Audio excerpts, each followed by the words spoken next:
Milestone school and কলেজে মর্মান্তিক বিমান দুর্ঘটনায় নিহত অষ্টম শ্রেণীর ছাত্রী মাহিয়া তাসনিমের সমাধিতে শ্রদ্ধা জানিয়েছেন বিমান বাহিনীর সদস্যরা।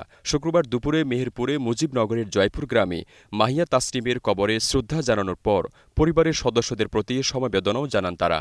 বিমান বাহিনী প্রধানের প্রতিনিধি হিসেবে উইং কমান্ডার রেহেনা ও স্কোয়াড্রন লিডার ইখতিয়ার হোসেন সহ অন্য সদস্যরা তাসনিমের কবরে ফুল দিয়ে শ্রদ্ধা জ্ঞাপন করেন।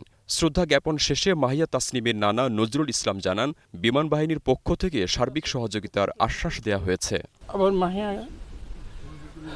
কত কষ্ট করে মৃত্যুবরণ করেছে, এই দুঃখ তো আর কাউরি বলে আমার মাহিয়াকে আনতে পারবো না। বলেছে যদি কোনো সুবিধা অসুবিধা হয় আমাদের সাথে একটু যোগাযোগ করেন। এ সময় উপস্থিত ছিলেন মুজিবনগর উপজেলা নির্বাহী কর্মকর্তা পলাশ মণ্ডল। তিনি বলেন, সরকারি সিদ্ধান্ত মোতাবেক তাদের সহযোগিতার জন্য সর্বদা পাশে থাকবে উপজেলা প্রশাসন। আমরা উপজেলা প্রশাসন, জেলা প্রশাসন, জেলা পুলিশ সকলেই পরিবারের সাথে সম্পর্ক রেখে এবং তাদের খোঁজখবর রাখছি এবং ভবিষ্যতে তাদের যে কোনো প্রয়োজনে আমাদের উপজেলা প্রশাসন সকল ধরনের সহযোগিতা করার জন্য প্রস্তুত আছে। মাইলস্টোন ট্র্যাজেডিতে নিহত সবার পরিবারের সঙ্গে ধারাবাহিকভাবে সাক্ষাৎ করছেন বিমান বাহিনীর সদস্যরা। তারই ধারাবাহিকতায় হয় এ সাক্ষাৎ।